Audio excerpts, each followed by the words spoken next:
Hello everybody, welcome to my channel once again. हमने complex number part 1 किया था। आज हम कॉम्प्लेक्स नंबर पार्ट 2 कर रहे हैं। थोड़ा सा एडवांस होगा और थोड़ा सा टफ भी होगा, लेकिन अगर ध्यान से समझेंगे तो सारे कंसेप्ट्स बहुत अच्छे से क्लियर हो जाएंगे। Let's get start with complex number part 2। Yes, there are 3 forms of complex number. अभी तक हमने कॉम्प्लेक्स फॉर्म की एक ही पढ़ी थी, एक फॉर्म पढ़ी थी, दैट इज कार्टेशियन फॉर्म। आज हम उसकी 3 फॉर्म्स को डिस्कस करेंगे कि there are 3 forms of complex number. First is Cartesian form, second is polar form, third is Euler's form. And तीनों की तीनों फॉर्म्स जो हैं वो मोस्ट इंपॉर्टेंट है। तो let's get start with Cartesian form. सबसे पहले देखो, किसी भी कॉम्प्लेक्स नंबर को अगर हमें कार्टेशियन फॉर्म में लिखना है तो z is equals to a plus iota beta, ये हमें रिप्रेजेंट करना आता है, जहाँ पे a और b दोनों के दोनों कैसे होते हैं, रियल पार्ट्स होते हैं। नेक्स्ट है हमारे पास पोलर फॉर्म। पोलर फॉर्म में कन्वर्ट करने के लिए क्या है हमारे पास, किसी कॉम्प्लेक्स नंबर को अगर हमें पोलर फॉर्म में लिखना है तो z is equals to mod z cos theta plus iota sine theta. Clear हो गया। और आइलर्स फॉर्म में लिखने के लिए z is equals to mod z e raise to power iota theta. ये तीनों फॉर्म आपको अच्छे से ध्यान में होनी चाहिए कि कार्टेशियन फॉर्म कौन सी है, पोलर फॉर्म कौन सी है और आइलर्स फॉर्म कौन सी है। ठीक है, एक एग्जाम्पल के साथ हम इसको स्टडी करेंगे और देखेंगे कि एग्जाम्पल की हेल्प से हम तीनों फॉर्म में कैसे रिप्रेजेंट करते हैं। तो फर्स्ट एग्जाम्पल मैंने ले लिया mod side z is equals to iota, यानी कि कॉम्प्लेक्स नंबर लिया ओनली आयोटा। तो यहाँ से आपको पता चल रहा है कि a जो है वो 0 है और इमेजिनरी पार्ट 1 है ना, क्योंकि हम कैसे रिप्रेजेंट करते हैं, a प्लस आयोटा b से। अगर 0 प्लस आयोटा है, इसका मतलब क्या हो गया कि a जो है वो 0 है और b जो है वो क्या होगा, 1 होगा। क्लियर हो गया। तो अब मोड सेट हमारा कैसे निकालते थे, सबसे पहले अगर मुझे इसको पोलर फॉर्म में करना है, अभी अभी हम पढ़ के आए हैं ना, पोलर फॉर्म क्या है, मोड सेट कोस theta plus iota sine theta. तो मोड सेट कैसे निकालते थे, याद है हमें, स्क्वायर रूट ए स्क्वायर प्लस बी स्क्वायर से। तो आयोटा का करेंगे 0 प्लस 1 का स्क्वायर, तो that comes out to be 1। ठीक है, तो मोड सेट की वैल्यू कितनी आ गई, 1। तो z is equals to mod z की वैल्यू हम निकाल चुके हैं 1। अच्छा, आर्ग्यूमेंट इसका जो हम निकालेंगे थीटा, दैट इज π/2। ये याद है कैसे आया थीटा π/2? अगर आपको याद हो, मैंने लास्ट क्लास में आपको ये बताया था कि अगर एक्सिस पे होता है पॉइंट, अगर पॉइंट कॉम्प्लेक्स नंबर एक्सिस पे होता है, तो याद है अगर वाई एक्सिस पॉजिटिव साइड होता था तो आर्ग्यूमेंट क्या होता था, π/2, और अगर डाउनवर्ड्स होता था तो वो होता था -π/2। ठीक है ना। तो z is equals to plus iota, that is along the positive y axis, ऊपर की तरफ है, तो आर्ग्यूमेंट कितना बनेगा, π/2। तो बस हमें पोलर फॉर्म में कन्वर्ट करने के लिए दो ही रिक्वायरमेंट है, एक मोड z पता होना चाहिए और एक अपना आर्ग्यूमेंट थीटा पता होना चाहिए। क्लियर हो गई ना बात। तो z is equals to mod z cos theta plus iota sine theta में अगर मैं वैल्यू पुट करूं तो मोड z की वैल्यू मैंने 1 पुट कर दी और थीटा की वैल्यू मैंने π/2 पुट कर दी। तो आंसर आ जाएगा हमारे पास कोस π/2 प्लस आयोटा साइन π/2। ऐसे हम इसको आइलर्स फॉर्म में कन्वर्ट भी कर लेंगे। Mod z is equals to mod z e raise to power iota theta. तो मोड z मेरे पास 1 आ चुका है और थीटा की वैल्यू मेरे पास π/2 आ गई, तो e raise to power iota π/2 is your right answer. Clear हो गया। तो how to convert any complex number into cartesian form, polar form and Euler's form, ये याद रखनी है, तीनों की तीनों फॉर्म इंपॉर्टेंट होती है। एक एग्जाम्पल से स्टार्ट करते हैं। हमारे पास एक एग्जाम्पल है, suppose the value of -1 plus iota root 3 upon 1 minus iota raise to power 30।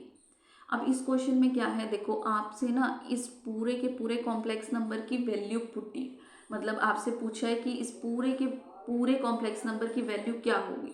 तो इसके लिए आपको क्या करना है, देखो इसके लिए आपको कुछ नहीं करना। सबसे पहले एक रिमार्क आपको ध्यान में रखना है, whenever higher powers are present convert complex number into Euler's form.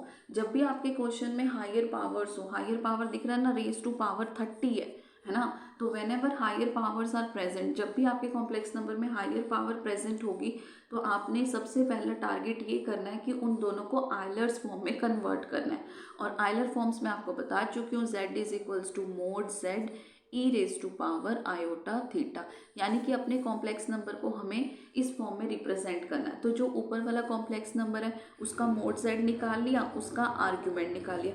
Mode Z और आर्ग्यूमेंट मैं आपको लास्ट क्लास में बता चुकी हूँ कैसे निकालना है, तो आप वहाँ से जाके दोबारा देख सकते हैं। ठीक है, तो मोड जेड और आर्ग्यूमेंट जेड निकाल के उसको अगर हमें इस फॉर्म में लिखना है तो हम उसको कैसे लिखेंगे, क्या बनेगा, mod z 2 e raise to power iota, क्या बनेगा एक बार दोबारा लिख लेते हैं, mod z e raise to power iota theta, यही होती है ना हमारे पास आइलर फॉर्म।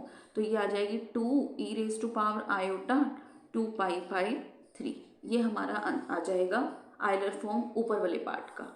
ठीक है, सिमिलरली नीचे वाले पार्ट के लिए हम क्या करेंगे, उसका मोड निकालेंगे, उसका आर्ग्यूमेंट निकालेंगे और उसका थीटा निकालेंगे। थीटा फोर्थ क्वाड्रेंट की वजह से चेंज हो चुका है, ये मैं सारा बता चुकी हूँ, तो आप पिछली क्लास से देख सकते हैं कैसे हम थीटा निकालते हैं। तो इसकी अगर हम आइलर्स फॉर्म लिखेंगे तो इसकी आइलर्स फॉर्म क्या होगी, वही formula, mod z e raise to power iota theta. हाँ जी, मोड जेड इसमें √2 e raise to power iota और थीटा की वैल्यू है -π/4। अब हमने कुछ नहीं करना, देखो हमने ऊपर वाले पार्ट को भी आइलर में कन्वर्ट कर लिया, नीचे वाले को भी आइलर में कन्वर्ट कर लिया। तो अब हमने उन दोनों को डिवाइड करके रेज टू पावर 30 करके अपना आंसर सॉल्व कर लेना है। एक बार मैं दिखा देती हूँ कैसे सॉल्व होगा ये। तो ये ऐसे सॉल्व होगा जैसे भी मैंने आपको बताया, डिवाइड करके पावर्स को कंबाइन करके सॉल्व करेंगे and we will get our answer. तो हमारा फाइनल आंसर जो है वो आ जाएगा। ठीक है, नेक्स्ट है हमारे पास Euler's identity and important relation. ये इम्पॉर्टेंट है, ठीक है, इसके डायरेक्ट रिजल्ट हम याद रखेंगे। जब भी कन्वर्जन आए ना, देखो cos theta plus iota sine theta, ये पोलर फॉर्म है, पोलर फॉर्म को आइलर फॉर्म में कन्वर्ट करने याद रखना है। अगर cos theta plus iota sine theta है तो वो बनेगा e raise to power iota theta. ठीक है, क्या बनेगा, e raise to power iota theta. अगर cos theta minus iota sine theta है तो बस माइनस हो जाएगा, e raise to power iota minus theta, that is e raise to power iota minus theta. जहाँ पे प्लस है वहाँ पे नेगेटिव हो जाएगा। क्लियर हो गया। नेक्स्ट है हमारे पास, मान लो ये बात याद रखनी है कि ये तब होगा जब आपके पास साइन के साथ आयोटा होगा तभी यहाँ पे, लेकिन यहाँ तो कोस के साथ आयोटा आ गया, तो उस केस में आपने क्या करना है, तो ये कॉमन लेके करना है। मैं तो यही कहूँगी आपको याद रखो, direct result e raise to power iota π/2 minus theta होगा। क्या होगा, e raise to power iota π/2 minus theta. अगर कोस पहले है तो e raise to power iota theta, minus है तो बस माइनस साइन से रिप्लेस कर देंगे, आयोटा माइनस थीटा हो जाएगा। और अगर हमारे पास आयोटा कोस के साथ लगा हुआ है तो e raise to power iota π/2 minus theta. और अगर यहीं पे ही माइनस आ जाए, अगर यहीं पे ही माइनस आ जाए, sine theta minus iota cos theta, तो यहाँ पे माइनस चेंज हो जाएगा, e raise to power iota theta minus π/2। Clear हो गया। ये चारों के चारों रिजल्ट हमें याद रखने हैं। मतलब मेन तो यही है कि एक याद है तो बाकी तो रिजेंबल आप कर ही लोगे। E raise to power iota theta, e raise to power iota minus theta और e raise to power iota π/2 minus theta या फिर थीटा माइनस π/2। चलें आगे। नेक्स्ट है हमारे पास, ये फोर्थ पार्ट में आपको बता चुकी हूँ कैसे। नेक्स्ट करना है हमारे पास De Moivre's theorem, DMT, very important result. इसको हम एज इट इज रिजल्ट को याद रखेंगे। फर्स्ट रिजल्ट हमारे पास क्या है कि अगर हमारे पास cos theta plus iota sine theta raise to power n है, n कोई इंटीजर है, यानी कि ये कौन सी फॉर्म है, मतलब अब तो ना फॉर्म को याद रखना है कि ये अगर हमारे पास पोलर फॉर्म है तो raise to power n integer है तो n आगे आ जाएगा, cos n theta plus iota sine n theta हो जाएगा। ठीक है, लेकिन अगर हमारे पास cos theta plus iota sine theta की वैल्यू p/q है और p/q एक रैशनल है ना कि इंटीजर है, तो उस केस में आप डायरेक्ट ये लिख के नहीं छोड़ सकते, फिर मार्क्स नहीं मिलेंगे। इस केस में आपको 2n पाई प्लस थीटा करना है, पहले थीटा को चेंज करना है, 2n पाई प्लस थीटा करना है, फिर उसके बाद p/q को आगे लगा के लिखना है। जितना डिनोमिनेटर में वैल्यू होती है उतने ही आपके पास सॉल्यूशन होते हैं। अगर नीचे डिनोमिनेटर में q वैल्यू है तो आपके पास q सॉल्यूशंस पॉसिबल होंगे। क्लियर हो गया कैसे डी मॉर्गेज थ्योरम का रिजल्ट आप याद रखेंगे। नेक्स्ट चलते हैं आगे। एप्लीकेशन है एक, एप्लीकेशन ऑफ DMT, जो अभी हमने DMT की 2 थ्योरम्स समझी तो उसकी हम एप्लीकेशन देखेंगे। देखो मेरे पास एक कॉम्प्लेक्स नंबर है z cube is equals to iota, ठीक है। तो सबसे पहले पावर 3 है, डिग्री 3 की वजह से ये तो पता चल गया कि इसके 3 सॉल्यूशन है। तो पहले मैं इसको कन्वर्ट करूँगी, आयोटा रेज टू पावर 1/3 लिख सकती हूँ। फिर मैं आयोटा की, अभी हमने फर्स्ट एग्जाम्पल यही किया था कि आयोटा की हम कार्टेशियन फॉर्म, पोलर फॉर्म और आयलर फॉर्म तीनों पढ़ के आए हैं। तो उसकी हमारे पास जो पोलर फॉर्म थी वो ऐसे रिप्रेजेंट होती थी और रेज टू पावर 1/3 था। मैंने अभी बताया अगर रेज टू पावर 1/3 है यानी कि रैशनल है, इंटीजर नहीं है, तो आपको 2n पाई दोनों में ऐड करना पड़ेगा। 2n पाई दोनों में ऐड करके सिंप्लीफाई करके फिर आपने अपने रिजल्ट तक पहुंचना, ठीक है। तो क्या बनेगा हमारे पास ओवरऑल आंसर, एक बार देख लेते हैं इसका क्या बनेगा। हमारा आंसर बन रहा है 4n+1 π/6 और 4n+1 साइन 4n+1 π/6। एन की वैल्यू 0 पुट करेंगे, 1 पुट करेंगे, 2 पुट करेंगे, तो ऐसे अपने आंसर्स तक हम पहुंच जाएंगे। क्लियर हो गया। जितने डिनोमिनेटर में वैल्यू होती है उतने नंबर ऑफ सॉल्यूशंस हमारे पास पॉसिबल होती हैं।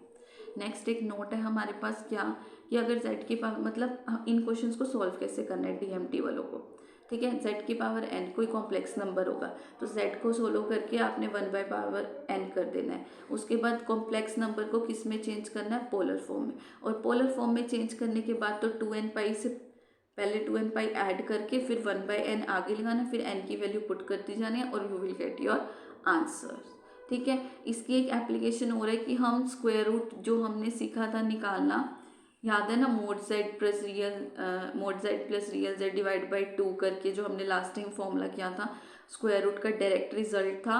और अगर ऐसे नहीं करना तो इसकी एप्लीकेशन ये है कि डीएमटी की हेल्प से आप कर सकते हो, क्योंकि स्क्वायर रूट का मतलब क्या होता है, पावर 1/2। इसको चेंज करेंगे, ठीक है ना, इसको हम कॉम्प्लेक्स नंबर को चेंज करेंगे, पहले तो किस में चेंज करेंगे, पोलर फॉर्म में, और फिर उसके पावर आगे लेके आएंगे, सॉल्व करेंगे। मतलब थोड़ा सा लेंथी प्रोसेस है, अगर वो डायरेक्ट फॉर्मूला याद है तो बहुत अच्छी बात है। चलिए आगे। नेक्स्ट है हमारे पास nth रूट ऑफ यूनिटी। ये भी थोड़ा कॉम्प्लेक्स है टॉपिक, इसको भी ध्यान से समझेंगे। nth रूट ऑफ यूनिटी मतलब कॉम्प्लेक्स नंबर की nth पावर पे अगर आंसर 1 आ रहा है, इसका क्या मतलब होता है, वही z को 1 की पावर 1/n लिखेंगे, उसको सबसे पहले कॉम्प्लेक्स नंबर की पावर 1/n में कन्वर्ट, फिर उसके बाद कॉम्प्लेक्स नंबर को पोलर फॉर्म में कन्वर्ट। फिर मैंने बताया था कि 2n पाई करना है, लेकिन यहाँ n ऑलरेडी यूज है तो 2m पाई हो जाएगा, और फिर ऊपर वाली पावर जो है वो अंदर आ जाएगी। और कितने नंबर ऑफ सोल्यूशन होंगे, जितना डिनोमिनेटर होगा। अगर डिनोमिनेटर में n है तो आपके पास n नंबर ऑफ सोल्यूशन होंगे। 1/1 m को 0 पुट करेंगे, 1 पुट करेंगे, 2 पुट करेंगे, ऐसे सिंप्लीफाई करेंगे, यहाँ पे हमारे पास रिजल्ट आते जाएंगे। जनरलाइज करेंगे तो e raise to power iota k π/n, इसको हमने अल्फा बोल दिया। जैसे जैसे हम पुट करते जा रहे हैं वैसे वैसे हमारे रिजल्ट आते जा रहे हैं। तो इसके डायरेक्ट अगर हमें लिखना है तो कितने रिजल्ट हो गए, कितने रूट्स हो गए हमारे पास, zn इज इक्वल्स टू 1 के कितने रूट्स हो गए, 1 अल्फा, अल्फा स्क्वायर, अल्फा की पावर n-1, ये जो हमने सारे अभी निकाले हैं। अल्फा को generalise e raise to power iota 2π/n की फॉर्म में भी हमने रिप्रेजेंट किया था, ठीक है। नेक्स्ट है हमारे पास कि अब मुझे एक बात बताओ, अगर 1 अल्फा, अल्फा स्क्वायर, अल्फा की पावर n-1 रूट्स हैं, तो इसका मतलब क्या है कि वो उसको सेटिस्फाई करेंगे। कहने का मतलब मैं कॉम्प्लेक्स नंबर को यहाँ पे किससे रिप्लेस कर सकती हूँ, z की power n is equals to 1 दे रहा था, इसका मतलब क्या है कि सारे के सारे रूट्स अगर इसमें पुट करूँगी तो भी आंसर क्या आएगा, 1। तो अल्फा की पावर n करने पे भी आंसर 1, अल्फा की पावर 2 की पावर n करने पे भी, n की पावर 2 करने पे भी आंसर क्या आने वाला है, 1 आने वाला है। तो अब कुछ प्रॉपर्टीज़ हैं इनसे रिलेटेड, वो हम डिस्कस कर लेते हैं। ये हम देख ही चुके हैं, ठीक है ना, क्योंकि सारे रूट्स हैं तो सारे सेटिस्फाई करेंगे। नेक्स्ट प्रॉपर्टी क्या है कि sum of all the nth roots of unity is 0। अब देखो ये इंपॉर्टेंट रिजल्ट है, जितने भी रूट्स आए आपके पास, nth रूट के n रूट्स आए थे ना, इन सब का अगर हम सम करेंगे तो हमारा आंसर जो है वो 0 आएगा। कैसे, देखो जीपी बन रही है 1 अल्फा, अल्फा स्क्वायर, अल्फा की पावर n-1, हमें पता है ये जीपी बन रही है। जीपी बनने की वजह से हम क्या कर सकते हैं, सम का फॉर्मूला लगा सकते हैं। सम का फॉर्मूला जीपी में क्या होता था, a r raise to power n-1 divided by r-1। यहाँ पे a क्या है 1, r क्या है अल्फा, और n की पावर करेंगे -1 अपॉन अल्फा -1 करेंगे, सॉल्व करेंगे। क्योंकि हर एक अल्फा जो था वो रूट था, तो सेटिस्फाई करने की वजह से उसकी वैल्यू तो 1 थी। अल्फा की पावर एन भी 1 है, अल्फा भी 1 है, 1 माइनस 1, तो ओवरऑल आंसर हमारे पास क्या आ जाएगा, 0। नेक्स्ट है हमारे पास product of all n roots of unity. अभी हमने sum of all n roots of unity देखा 0, product of all n roots of unity, अगर मैं सारे के सारे एन रूट्स का प्रोडक्ट कर दूंगी तो मेरे पास आंसर क्या आएगा। देखो प्रोडक्ट करूंगी तो मेरे पास ऊपर जो है ए पी बन रही है 1 + 2 + 3 up to so on n minus 1।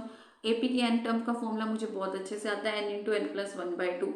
यहाँ अगर 1 से स्टार्ट है एन माइनस 1 तक जा रहे हैं तो एन माइनस 1 इंटू n/2। अब क्योंकि अल्फा की पावर n/2 इंटू अल्फा की पावर जो हमने अल्फा निकाला था ना, एज्यूम किया हुआ था, एक सेकेंड में दिखा देती हूँ आपको। जो हमने अल्फा निकाला था ई रेज टू पावर क्या निकाला था, आयोटा 2π/n। तो अल्फा की पावर जब मैं n/2 करूँगी तो मेरे पास ये सॉल्व होके क्या आ जाएगा, -1। ठीक है, -1 की पावर n-1। तो बस आपको याद रखना है sum of n root of unity is 0 and product of all n roots of unity is -1 raise to power n-1। Direct result important है। ठीक है, चलें आगे। नेक्स्ट है मेरे पास all the n roots of unity are unimodular. कहने का मतलब क्या है कि सबका सेंटर 0 0 होगा और रेडियस 1 होगा, और ये यूनी मॉड्यूल मोड सबका क्या होगा, रेडियस जो है वो सबका क्या होगा, 1 होगा। All the nth roots of unity are unimodular. Plotting करके हम इसको ग्राफ पे देख सकते हैं। चलें आगे। नेक्स्ट है हमारे पास एक एग्जाम्पल है, ये हम पढ़ चुके हैं कि all the n roots of unity divides the circle with centre 0 0 and radius 1 into n equal part starting from 1। जितने भी रूट्स हैं प्लॉटिंग करके देखेंगे सेंटर 0 0 से रेडियस 1 पे लाई करते हैं। ठीक है, तो सेंटर मतलब जो सर्कल है उसको डिवाइड कर देंगे एन इक्वल पार्ट्स में स्टार्टिंग फ्रॉम 1। नेक्स्ट है मेरे पास एक बहुत ही अच्छा एग्जाम्पल है। इस एग्जाम्पल को अगर हम स्टडी करेंगे तो देखो, समीशन के रनिंग फ्रॉम 1 to 12 हमारे पास एक कॉम्प्लेक्स नंबर दिया हुआ है। ठीक है, अब मैंने क्या किया, मुझे थोड़ी देर के लिए मैंने इसको थीटा मान लिया जो अंदर लिखा हुआ था। ठीक है, एंगल को थीटा मान लिया। अब जनरल करने के लिए cos theta plus iota sine theta e raise to power iota theta होता है, तो मैंने आयोटा कॉमन लेके cos theta plus iota sine theta बना लिया। अब आयोटा पे तो समीशन का फर्क पड़ेगा ही नहीं, वो तो बाहर आ जाएगा। फर्क किस पे पड़ेगा, e raise to power iota इस पे। अब k is equals to 1 to 12 तक चलाना है, सारा चला देंगे। ठीक है, 1 से लेके 12 तक जब हम वैल्यू पुट कर रहे हैं, अल्फा, अल्फा स्क्वायर, अल्फा की 12, तो ये हो गया 13th रूट ऑफ यूनिटी। कितना हो गया, 13। और मैं पढ़ के आई थी कि अभी अभी हमने पढ़ा था ना, 1 से लेके अल्फा जितने भी रूट्स होते हैं उन सब का जो सम होता है वो कितना होता है, 0। लेकिन ये तो अल्फा से स्टार्ट हो रहा है 1 से, तो 1 उधर जाएगा तो कितना बन जाएगा, -1। ऑलरेडी आयोटा माइनस का बाहर था, तो -1 इंटू माइनस आयोटा, रिजल्ट्स का amount to be iota. Clear हो गया। नेक्स्ट है, अब क्योंकि अभी हम nth रूट ऑफ यूनिटी पढ़ के आए हैं, तो नेक्स्ट है हमारे पास cube root of unity. Cube root of unity में क्या होता है, कॉम्प्लेक्स नंबर की पावर 3 करने पे आंसर 1 आता है। ठीक है ना। अच्छा, अगर कॉम्प्लेक्स नंबर की पावर 3 करने पे आंसर 1 आता है तो मैं इसको सिंप्लीफाई कर सकती हूँ। A cube minus b cube identity लगा ली, a minus b a square plus b square plus a b. ठीक है, यही होती है आइडेंटिटी। यहाँ से मेरे पास 3 रूट्स, देखो जितनी पावर होती है, जितनी डिग्री होती है उतने ही रूट्स होते हैं। ये हमने अभी थोड़ी देर पहले अगर n डिग्री थी तो n रूट्स निकाले थे। अब क्योंकि क्यूब रूट है, 3 डिग्री है तो 3 रूट्स होंगे। क्लियर हो गई बात। तो फर्स्ट रूट आ गया मेरे पास z इज इक्वल्स टू 1। ठीक है, बाकी z square plus z plus 1 को जब हम सिंप्लीफाई करेंगे तो मेरे पास 2 रूट्स और आ जाएंगे। वो है ना, क्वाड्रेटिक इक्वेशन है, इसको सॉल्व करेंगे तो 2 रूट्स और आ जाएंगे। तो एक आ गया 1, एक आ गया दिस, एक आ गया दिस। तो हम इसको बोलेंगे 1 ओमेगा, ओमेगा स्क्वायर, इसको बोलेंगे ओमेगा, इसको बोलेंगे ओमेगा स्क्वायर। ओमेगा की वैल्यू याद रखनी है, -1 प्लस माइनस, इसको सॉल्व करेंगे ना क्वाड्रेटिक फॉर्मूले से तो यही आंसर आएगा, आप निकाल के देख सकते हो। -1 प्लस माइनस √3 आयोटा बाई 2। ठीक है ना, ये ओमेगा और ओमेगा स्क्वायर हो जाएंगे। चलिए आगे। नेक्स्ट है हमारे पास प्रॉपर्टीज अब क्यूब रूट की। क्यूब रूट ऑफ यूनिटी की कुछ प्रॉपर्टीज़।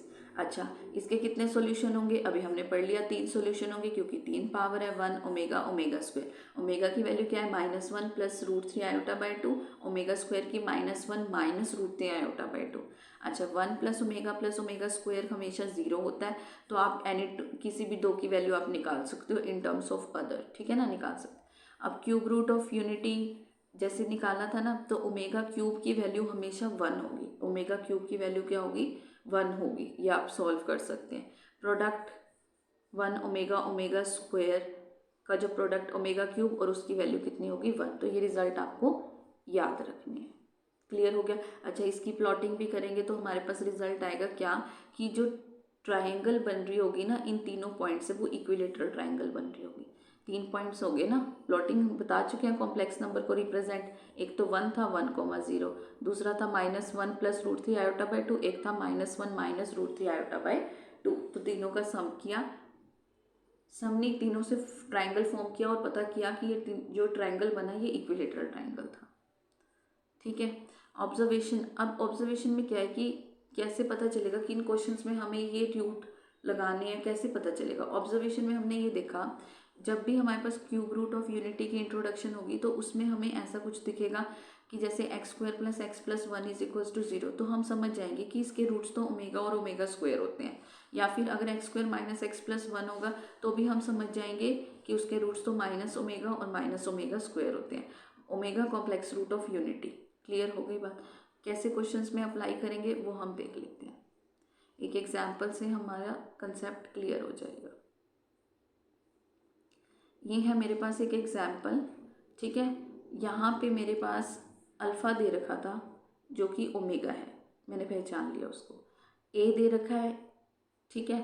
तो ए मेरे पास गिवन थी ये वैल्यू, जहाँ पे अल्फ़ा था मैंने उसको रिप्लेस कर दिया किससे? ओमेगा से, क्योंकि मैं समझ गई कि अल्फ़ा जो है वही ओमेगा है। तो मैंने जहाँ जहाँ अल्फ़ा था उसको रिप्लेस कर दिया ओमेगा से, ठीक है। उसके बाद समीशन चलाया तो ये फिर मेरे पास जीपी बन रहा था, जीपी के सम का फॉर्मूला लगाया और ए की वैल्यू निकाली, ठीक है।